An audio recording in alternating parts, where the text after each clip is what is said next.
Right, well, good morning, everybody. I am delighted to be here. Thank you to Paulina and everybody and the nice weather. And I'm very pleased also because I think what you're doing for the next 2 days is very important. This question, as I understand it, is how are we going to study internet, social media, using a range of methods, qualitative and quantitative. That's the topic. And in a way, I can represent myself either as a kind of extreme on one end of the qualitative or in the combination of these two things. So I want to start with the qualitative and then talk about how we really need to make a combination of the two. The work that I traditionally do as an anthropologist is highly qualitative. We traditionally carry out ethnographic work, and in this Why We Post project, we have 9 anthropologists, and they all spend 15 months in each of the field sites to undertake a study of use and consequences of social media. I call this method holistic contextualization, and very simply, the argument is that I don't know why people post on social media. I don't know. Maybe it's to do with religion or family or gender or politics or education. I don't know.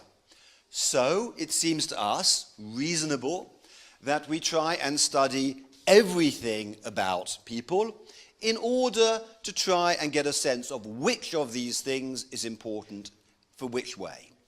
But also, when I meet somebody who lives in this place, they don't live just inside religion or education. They don't live just online. They live all of these things together. So for me, there is an obvious relationship between the way we do our work and the integrity of a person's life, worked in that way. Now, the problem between qualitative and quantitative is that it is easy on our side not only to oppose, in a sense, quantitative analysis, but also to get involved in a kind of battle, a battle that has been going on for 100 years in social science.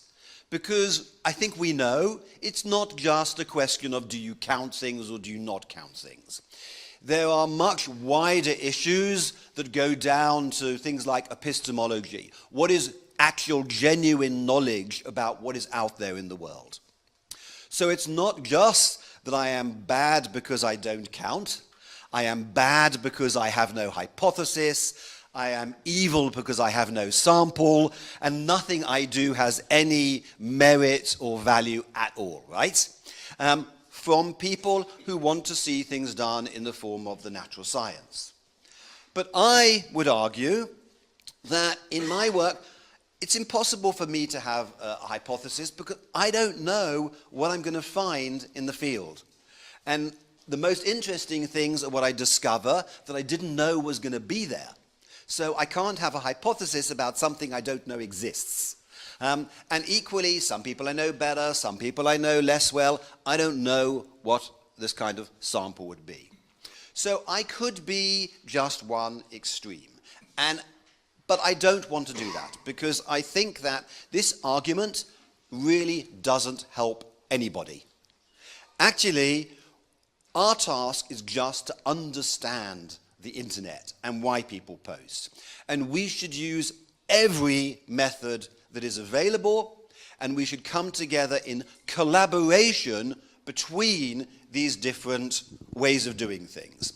Indeed, what I'm going to do now is give you just 2 examples of how it is impossible to answer many of the key questions unless we combine both sides of this battle and get them to work together. So one example is a paper that I'm actually writing right now when I am back in London. It's halfway through, it's not finished. And it's a paper about when people are online, who do they interact with most? It's a very straightforward question. There are many reasons you might want to ask this question. Who do they interact most with online? So when we did our work, we also asked some general questions as though it was like a survey and said to people, okay, when you're online, who do you interact with most? And now I am talking about the field site I work in England. And generally people didn't really think, they just give an answer straight away. They said, oh, I think mostly I interact with my family. And about, let's say 60% say, oh, mostly I interact with my family. But we want to do direct observation and actually find out. So as it happened, one of the members of the team is a very qualified statistician.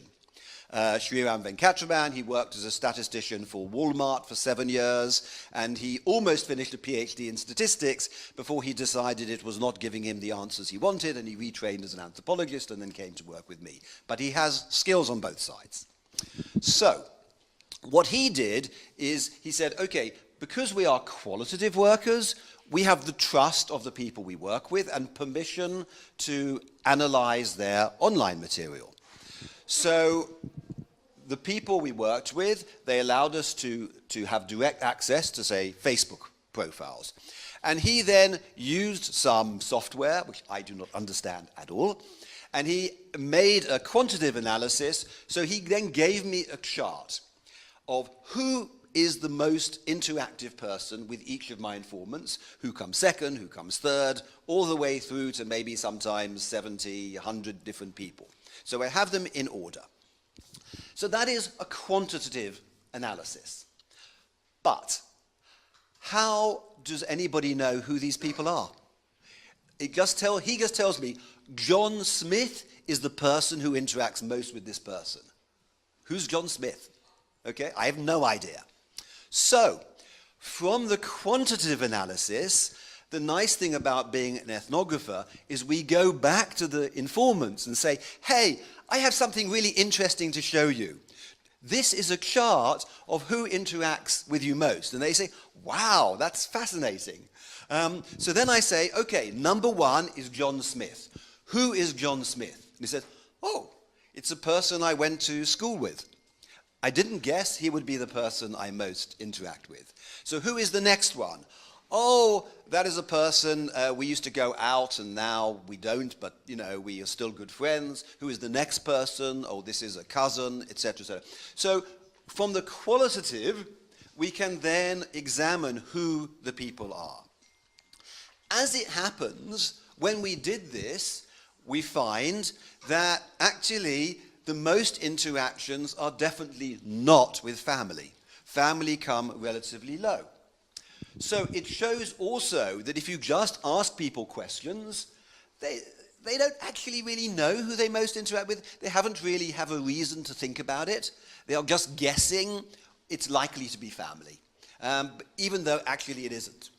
So there are many things we gain from this combination of qualitative and quantitative. But the point I am making is you could not do this analysis unless you have the actual software analysis of the material combined with the qualitative work which investigates who the people are and allows you to make an interpretation. Right? Because I have a very brief time, I'll just give one second example.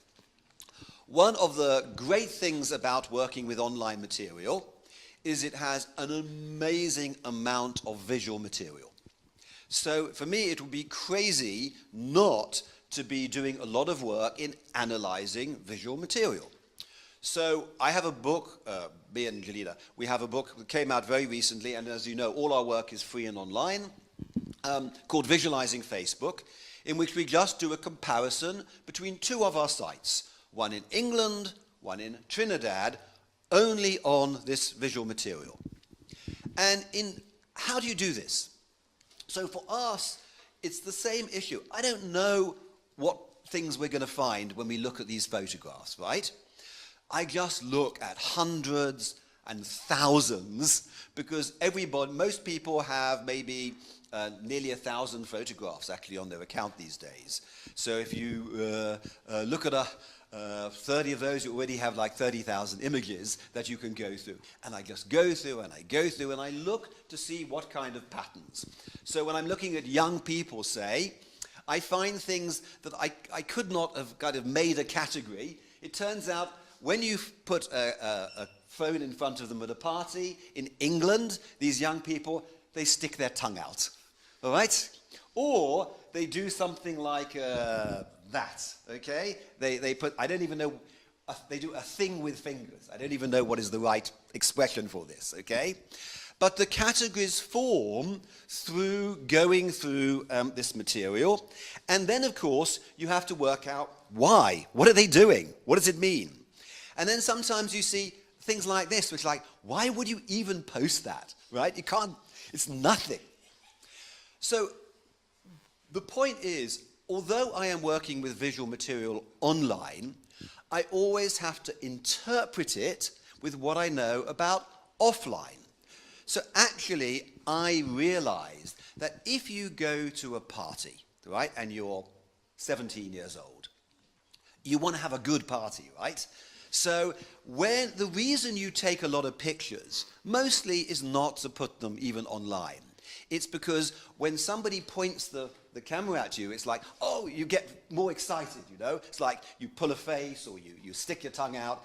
And it's the same like alcohol. It makes the party a bit more kind of exciting. You had a better party. So you have to link in the context, the experience of what it is as a 17-year-old at a party. And some of these ones that actually should never even have gone online, they're online simply because that was the reason you claim to be taking the picture. But actually it was because it forms part of what is going on in the party. It's always this link between online and offline. The problem, though, is if you want to combine qualitative and quantitative, you're always having to make categories. And it's very hard to make categories of lots of online. So actually, I thought I'd show you this because it's not just in Russia people drink vodka, right? These are, again, the same school kids, and they post a lot of jokey kind of visual material. And do I categorize this as jokes? Do I categorize it as insult? Because they have a lot of kind of insulting banter between them, etc. And I might have a category, smiling. But when exactly is it a smile or not a smile?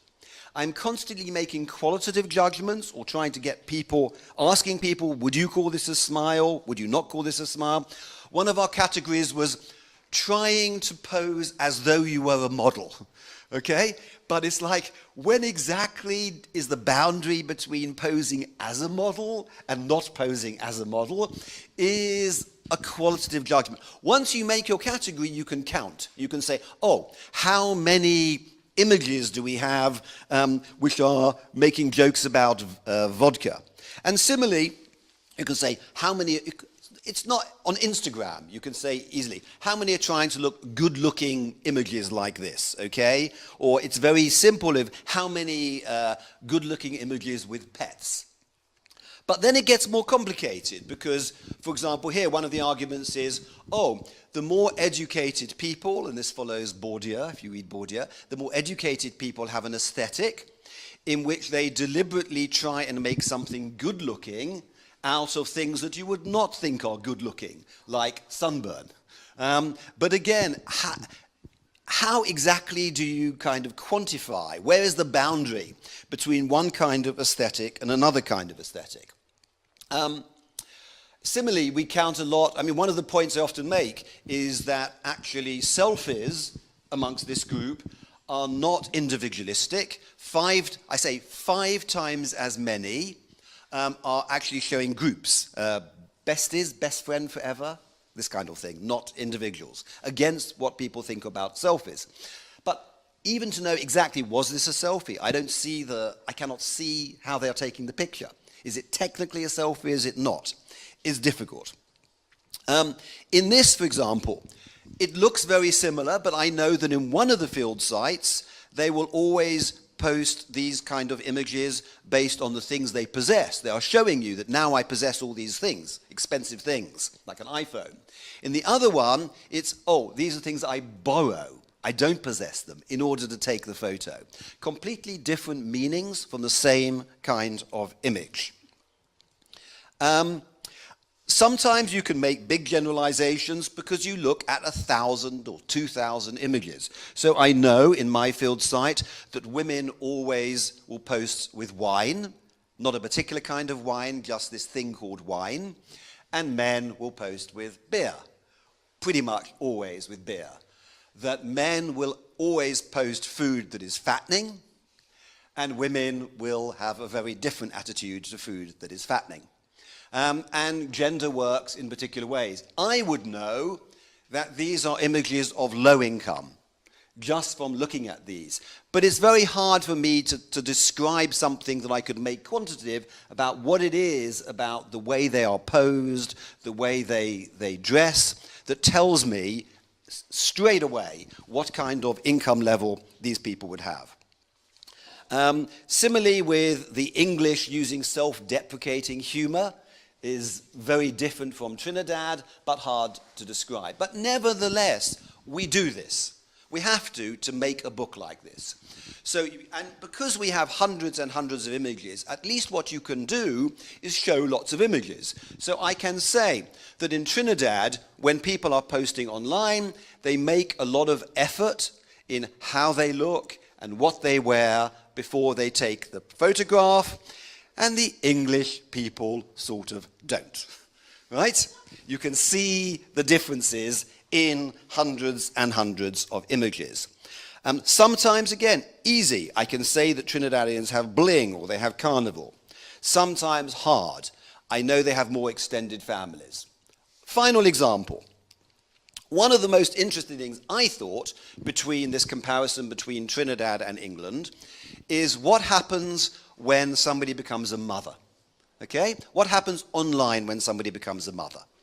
What happens in England is this is a sequence of what they use as their profile pictures when you go and see their site. And you see here she is, before she is a mother, now she is a mother, and there's a couple of images together, either with her or with the father. But then she completely disappears. Completely. From then on, for a long period of time, the only profile pictures you will see is the baby. So the baby, it's not the baby's site, it's the mother's site, right? The mother is completely displaced by the baby. Now, what happens when Trinidadians have a baby and become a mother? They post this, okay? Because they are saying, do not think for 1 minute that just because I have a baby, I am not still glamorous and sexy and good-looking, etc. Completely different agenda for what it means to have a baby. Now, the point I'm making is this. I did not have a hypothesis about that the key difference between Trinidad and England would be what happens when a mother has a baby, right? I didn't know this. So it is always this combination of trying to make a lot of observation, offline and online, and when you can count something, at the end of this book we have many charts, we have many tables of counting, where I do say, yes, you can see the difference because the English have many more photos with alcohol, the Trinidadians don't. The English have many more with gardens, the Trinidadians don't. The Trinidadians have many more with bling, the English don't, etc. You can count, but you cannot interpret without the offline ethnographic material. So the point to finish with is this. I think it is great that you have 2 days when people with expertise in statistics and quantitative analysis and people with ethnographic and qualitative skills can come together and discuss. Because for all the examples I have given, like this who interacts most with who, we actually cannot get the information and understanding we want unless we combine together these qualitative approaches and these quantitative approaches together. Thank you.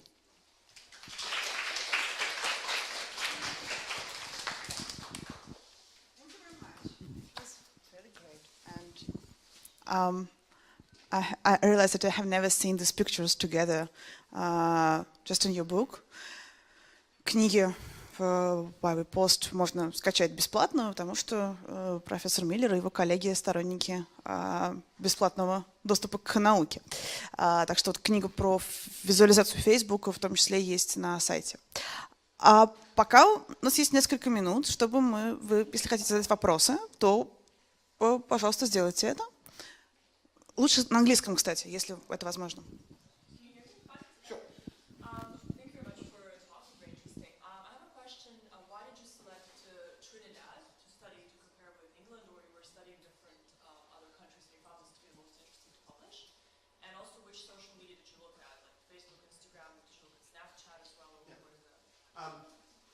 Maybe the second one first, because it's easy. We look at everything they use. Okay? So, and the point about ethnography is you give value to anything to the degree the population uses it. So, in ethnography, I believe we make no choices at all. So, people like complain to me, they say, oh, why haven't you got more about Reddit? Right? And I say, geeks use Reddit. Nobody in my field site uses Reddit. I don't have anything about Reddit. But the really, really important part of your question is this. If you look at social media, some of it is very public and some of it is very private. So one of the things we are doing is we are critiquing a lot of the work that is done on politics. Because a lot of the work that is done about politics online uses only the public platforms like Twitter. And they do an analysis of Twitter and they say, oh, this is the significance for politics. But actually, all the informants we have, they always use private, like WhatsApp, okay, or Telegram, or these kind of things. And you cannot see what is on Telegram or WhatsApp unless they trust you. And that's why we need to be there for 15 months. Because for us, it is extremely important that we do everything that the people do equally the private and the public. Otherwise, we think you do not have the evidence for actually what is happening. And one of the problems is a lot of people who just want data will pick the easily available, and it is a distortion because they don't have the stuff that you only get when you know somebody really well. Now, in terms of the field sites that we use, generally speaking, when I started this project, it was a combination of wanting things around the world, China, India, various places, but mainly it is, to be honest, where I could find people who were qualified as anthropologists to do this work and available. So a lot of it was really almost not a choice. Again, it was you have to find somebody who's really good to do the work for the place. Trinidad, however, is because actually I have written, I think, 5 or 6 books about Trinidad. I know it very well. But I was working on the English site in this case, and somebody else was on Trinidad. But it made sense for us to do a comparison. But no, there is no reason to think that the difference between Trinidad and England would be more different than between, say, Chile site and Italy site. And actually, some of the biggest differences are between our 2 Chinese sites. We have China is the only place where we have 2 sites. And they are as different as Trinidad and England because one is a factory worker site and one is not. And this kind of work is very good at challenging stereotypes. Okay, so really, when I say England, it's really just the English field site. It's not true of a lot of other English people would be different. In England, when we talk about China, we think, oh, Chinese people, you know, they work really hard, they care hugely about education, they have one-child policy, etc., etc., etc. One of our sites is in a factory, and this factory system now is 250 million people who moved into the factory system in China. And these people, they don't care at all about education, they don't care about hard work, they don't care about the government rule on one child. All the things we say about Chinese people are not true. And it's not just one fact, it's 250 million people. So actually, this kind of work is important in order also to deal with the generalizations people make. And I understand that one of the intentions here is to actually do the same in relation to Russia. You know, is there just one kind of Russian, or are there many different kinds of Russian in different parts of Russia, and how can you use this kind of analysis to demonstrate the variation that exists within field sites as well as between.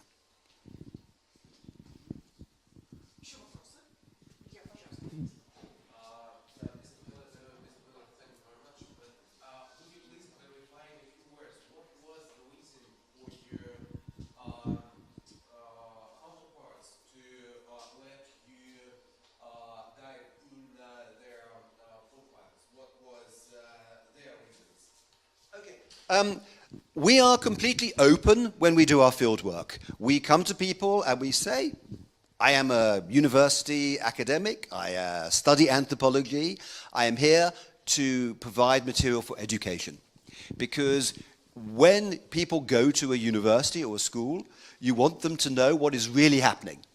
And I say to them, the problem is a lot of people make speeches about social media all the time on the newspapers, but they didn't do the scholarship. They didn't actually analyze it. So please help me, and I will only show things you are happy to be shown. I have permission. If I don't have permission, then the person is disguised. They know what is anonymous, what is not anonymous, and it's very clear to them. But basically I say, will you help us make education better?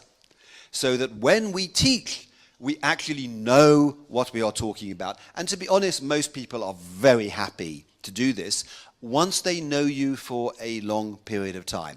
At first, when we go into these sites, they don't know who we are. We are foreigners, we are coming in. They probably think we are CIA or KGB or whatever it is, right? They are very suspicious. It takes time for people to understand, yes, we are just university researchers. University researchers do weird things like anthropology, but okay, then they are happy and we collaborate together.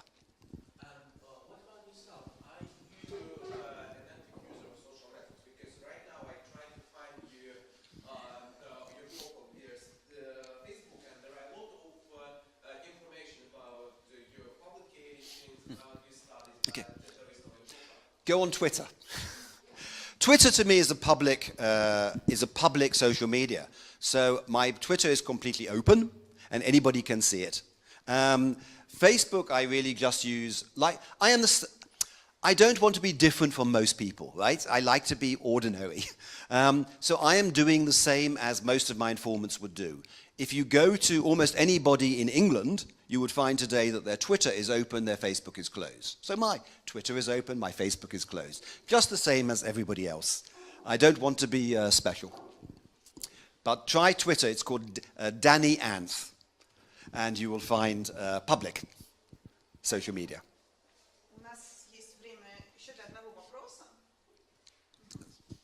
How did you get your project financed without hypotheses, without research? It's a very good question because actually it has become difficult.